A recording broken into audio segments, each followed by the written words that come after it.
Okay, ignore my fucking broken tooth. It's gonna get fixed soon. Also, ignore the background noise. We are doing this in the car, and seeing as it is currently 92 degrees where we are with a 104 degree heat index, and we can still turn it down. We need the AC on. So yeah. So also makeup. Enjoy this. It doesn't happen often. So we just got out of 2 movies. So we're gonna have. What we're doing today specifically is a triple feature date. But movie corner's got a movie. Yeah. So we're gonna start. There's gonna be 3 new episodes up on the site. One of them will be quick because neither of us have much to say because it was just real. We'll get into it. But anyway, we're gonna start with the first movie that we watched and take it away because. Okay, so the first movie we saw today was supposed to be Barbie, but that shit sold out. So we later showing, but the one I wanted to see that I dragged us to, you can probably tell, you've seen this before. We went to see the Haunted Mansion movie. Okay, so we all know the 2003 movie. I'll signal when it's your time to talk, honey.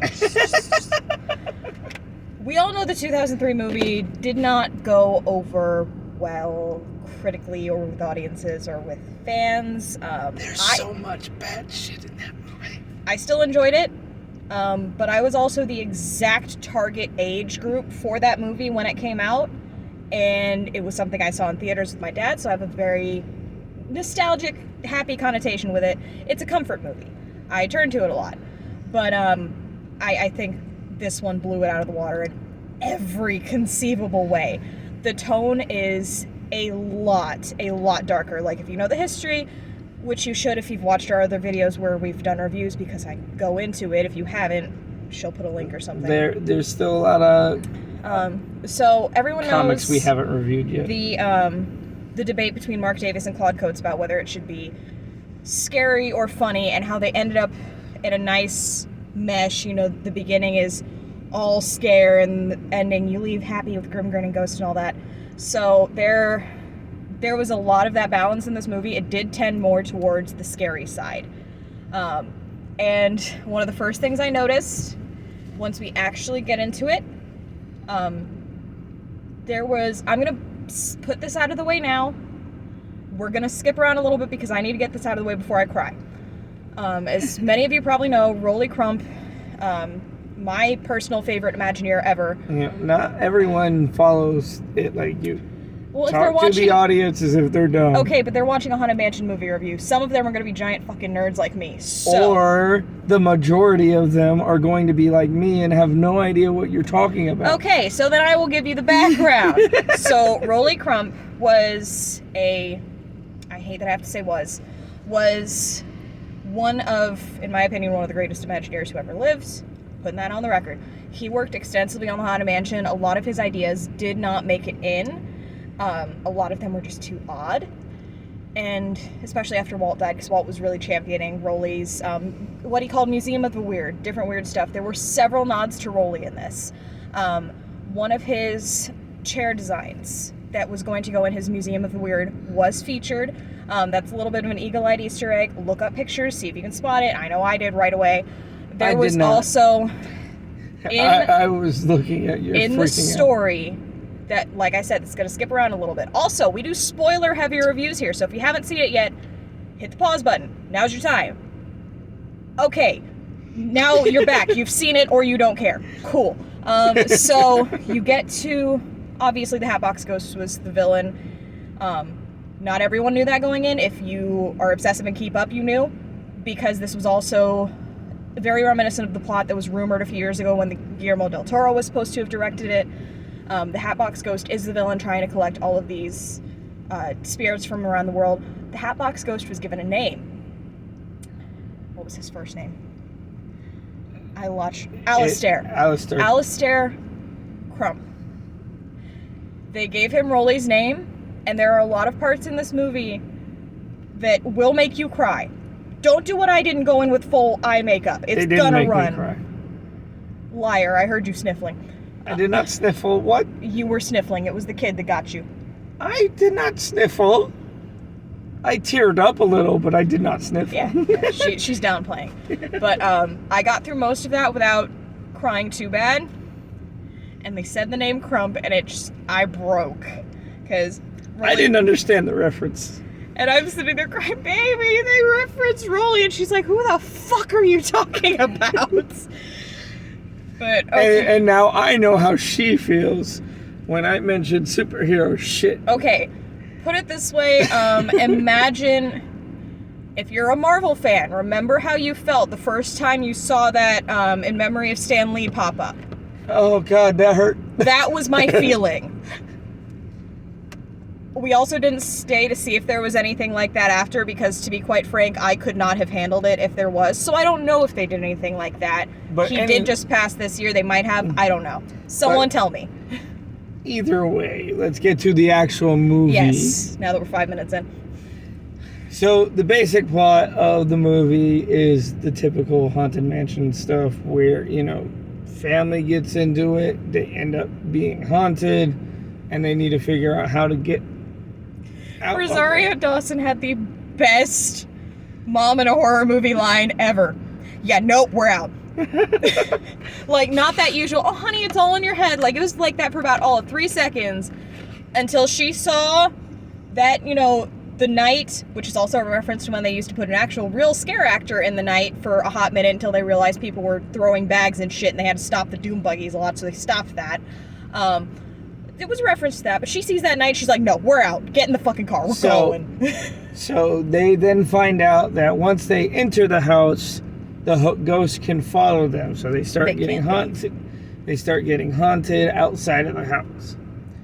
Then we go to the other character, whose name is Ben. I don't know who the actor is who plays him. I don't know either. I don't know his name. He's cute as hell, but that's beside the point. I'll look it up. You keep talking.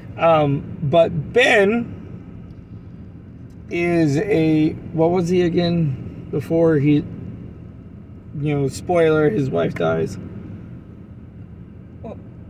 You mean what did he do? What was his job? He was an astrophysicist? Yeah, astrophysicist. And he falls in love with a girl who is a ghost chaser. So they come up with this camera, which I would love this camera. Has a photographer. I love this camera. Lakeith Stanfield. That is his name. Well, he's cute.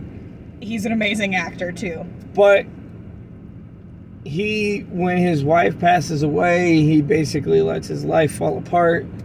But Owen fucking Wilson tracks him down after. He's great in this movie. I don't like Owen Wilson. I enjoyed his part. I typically enjoy Owen Wilson in movies. I'm not gonna lie to you. Owen tracks him down, says, hey, we need this to help this family out. And you find out he's a fake priest, which is so Owen Wilson. That just seems like something Owen himself would do. But, are we sure he's actually an actor? Did he fake that too?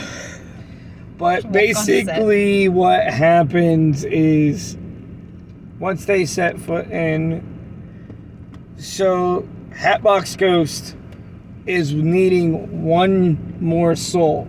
But that soul has to be willing to sacrifice themselves. So he tries to find someone who's, grieving and all that kind of crap. And of course, Ben, after the loss of his wife, which I cried because you find out he's telling the other characters. Also, Danny DeVito is in this, and he's fucking glorious. He's always DeVito. loved DeVito. There's DeVito. That's all you gotta say. He's DeVito being DeVito. Wait a second. He burned his top hat. Does that mean he can't do any more Tim Burton movies? I've been holding that joke in since that happened. Stop! But, so Ben is talking about his wife and how she died, and it's just, I'm not gonna go into the full story, because I want it to punch you in the gut like it punched me. Shit hurt. I will say the movie ends on a very happy note. I did like that. The kitty. Oh my god. No, I'm not gonna say the name either, but... So, part of the spoilers is the whole afterlife aspect is that those spirits who have moved on will send, messages to their loved ones that are still alive, and the cat that keeps following him, has a connection to the way his wife died, and it's God, heartbreaking. Okay, let's go into references before I cry. So this movie, if you go in loving the ride and loving, the Disney parks in general, buckle the fuck in. Like, it does not stop. So there's different ghosts that follow them home. Also, I wish you could see my rearview mirror, but like there's a thing when each of the characters leaves, you see them adjust their rearview mirror and you see a flash of a hitchhiking ghost in the back. So that's nice. But so Ben was haunted by a specific ghost. He is the Mariner from the Changing Portraits. In how he behaves in getting Ben to go back to the house, he is so a callback to the original storyline that was plotted and suggested for the Haunted Mansion. Okay, so a little more Haunted Mansion lore. Assuming you don't know already, the Haunted Mansion as a ride has no set story. There's no overarching story told. It is a retirement home for ghosts. That's basically it. They go there to retire and have fun. It's the one in Florida seems a little more accurate because, it's God's waiting room. You just kind of go there to hang out until you kick it. They kind of did that and then just stayed. But there was originally a storyline, I believe it was Captain Gore. This retired pirate captain, wife finds out. Again, refer to our other Haunted Mansion videos because I go into a lot of detail. Yeah. If you watch our Haunted Mansion reviews from last year's October. I think overall the videos, it ended up being a good 3 to 4 hours of me just info dumping. It wasn't that long. It was barely an hour, baby. It probably felt like that long. I had to cut a lot of it out. Yeah, that's why it wasn't that long. But no, if you watch those 4 videos. But you are going to see the busts. No singing busts, unfortunately. You are going to see the stretching room portraits. You are going to see them talk, which is fucking amazing. I saw the cat that was mentioned in the comics. Yes, a lot of the changing portraits that are either intermittently there or not there or added and removed and all that were in the movie. And I'm sitting pointing out, May, December, it's a black cat lady. I'm pointing out all this shit and Becca's like, what the fuck are you talking about? Again, I now know how she feels when I reference my superhero That's such and such superhero. Who the fuck are you talking about from a 2-second glimpse of fucking spandex?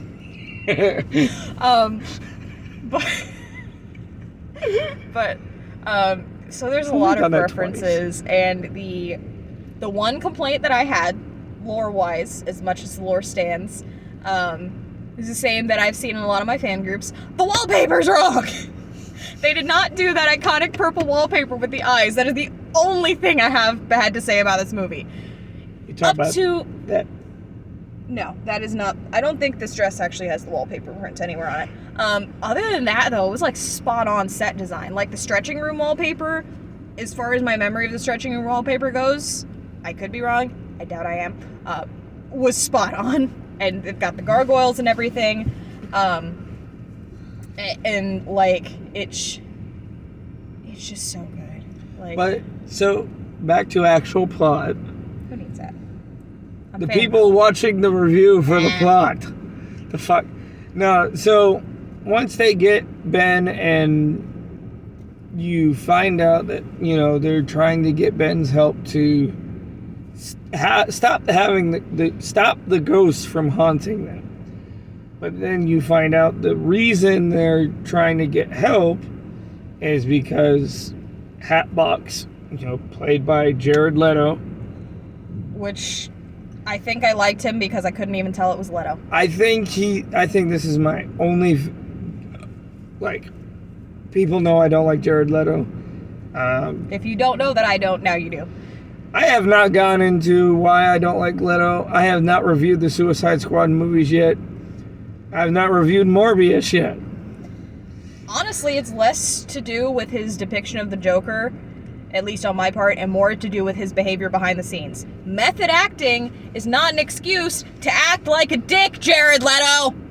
Or any other fucking method actor. But He's the only one I know of. I'm sure there's more, but method acting is not translation, be a dick license. That's not what it is. either way. How about you method act some philanthropy, you fucks? So, the basic concept is the ghosts are trying to get help because the Hatbox Ghost is the reason they can't pass over. Their souls have been taken so that he can have more power. The basic concept of it is he wants more power, he wants to be invulnerable, he wants to live forever. And to do so, he needs 1,000 spirits, and at the time of the movie taking place, he has 999. Fangirl moment ensues. Because he does say the line. I noticed there was a lot of lines that were said that made you freak out. Every one of them was ripped straight from the ride. I'm a little disappointed that the crow, raven, whichever it was real quick, did not talk. The one that Danny DeVito... Yeah. Did anyone else think that was real? Am I the only one that didn't know that was real? But I'm a little disappointed it didn't talk, but, you know. But the movie is really good. I really enjoyed it. And she knows I'm a stickler. I'm very critical. I nitpick a lot. Yeah, I pull out one of my childhood comfort movies. She goes, here's a list of 10 reasons and a fucking PowerPoint on why that movie's shit. Ma'am. Hey. It's my job as a critic. I'm gonna fucking start doing it to your movies. And I will more than likely counteract with, yeah, that sucked.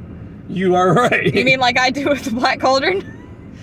Oh, that puppy is annoying. Hey, Disney, you keep doing remakes. It's right fucking there. Hire Burton this time. Don't fire him. Either way. But Madame Leota was good.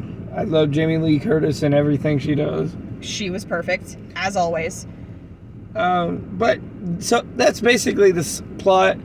There's a lot more to it. The storyline with the kid will make you cry. A lot. Also, I need to look up another name. I know her name. As soon as I say it, y'all are gonna go, how the fuck did you forget her name? Tiffany Haddish. Oh my fucking god. Oh, This woman is hilarious. I love her. Oh, the psychic. Oh, yeah. The medium, excuse me. She's very specific. Yeah, she plays the medium. She gets sucked into it. She's like, 2 hours later. I love her so much. But she was brilliant. Why did y'all not tell me this was gonna happen? That was the best. Oh my god. But it's a good, lighthearted family movie. It does have some scares, so if you have any littles who are like real sensitive to jump scares, or there's not really there's not a single drop of blood. Redefine what you mean by littles, please. The way most people use the term, to use actual children. So little children, like if you have young ones, like if they're 10 or older, probably don't worry about it unless they've been real sheltered, never exposed to like Are You Afraid of the Dark or anything. If your kid's like me and was binge watching horror movies at 5-year-old, fucking go for it. You're good. Like Hunter would probably need to watch it in a well-lit room for the most part. So if they're skittish, gauge it.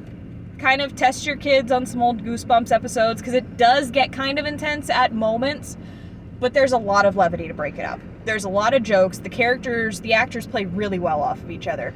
There are moments of levity to break up the scare, which is what, going back to what I said earlier, it goes back to the Haunted Mansion's idea of striking the balance between the fear and the fun.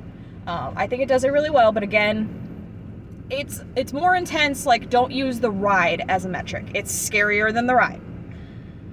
But watch a few clips, maybe show your kids a couple of pictures of the ghosts. I wouldn't worry too much about any kid older than 8 to 10. If you got 5 or younger, you're their parent, gauge it. I can't tell you what your kids are going to be scared of or not. There's a gamut of can't look at a bug to I watched it when I was 3 and I'm fucking fine. So from that, just it's a fun horror romp for Disney. I would say it's also a pretty good starter horror movie if your kid's not too skittish. Like, if they're just kind of feeling into it. Recompare to the old one, I think the reason I didn't like Eddie Murphy's portrayal in the first movie is because the movie centered around Eddie Murphy being Eddie Murphy. In Eddie Murphy's version, it's, Eddie Murphy reacting to everything. Yeah. They're not actual characters. The problem is, he is too big of a personality, and they didn't have a big enough difference in every other role that he had. He's a very big personality. In the original movie, they didn't have a big enough story, big enough scares, big enough scope to balance him. They were trying to use him to get that balance between the horror and the comedy, but it veered way too much into the comedy because he overpowered the scares. This strikes a much better balance. The characters are funny as hell, don't get me wrong. Everyone's hilarious when they're meant to be. But the moments that are meant to be heavy are heavy. The moments that are meant to scare you, scare you. It's a much better balance. Couldn't have said it better myself. All right, I think I've said all I need to say. Also, there is no post-credit scene as far as I'm aware. We had to run to get to our second movie, so I couldn't hang around to find out. So, that being said, I personally give it honestly 7 out of 10. 13 out of 10. Of course you go to the fucking... I need this movie to be on Disney Plus now. I need to see it again already. I give it a 7 out of 10 because, there are some characters that I feel the movie didn't need. Like, I love Danny DeVito, but his character was unnecessary. Yeah, he was mostly just there for comic relief. You could have done without him, but given that it's DeVito, I'm still kind of glad he was there. And that's part of it. If you have no particular attachment to seeing Danny DeVito in things, like if you don't see Danny DeVito and you go, it's Danny DeVito, you're probably not going to like that character. But I enjoy some Danny DeVito. He's a good person and he's a great actor. But go see it. I enjoyed it. Definitely go see it. Encourage Disney to do more shit like this. Also, always support Disney because pride. Yeah, anyone else keeping up with the boxing matches sitting there just with popcorn going and all of Anyway, that being said, thank you for watching.